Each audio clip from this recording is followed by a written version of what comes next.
por el día festivo en septiembre. El ruido de los carros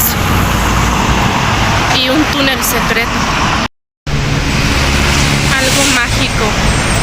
Y lo era. Pero ocultaba algo muy oscuro. Sus atracciones no lograba descifrar. Pero esos niños estatuizados querían decirme algo importante.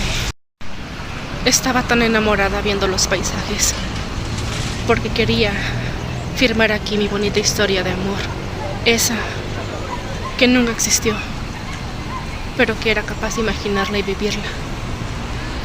Voces ocultas trataban de indicarme algo que había pasado en esa construcción que se ve a lo lejos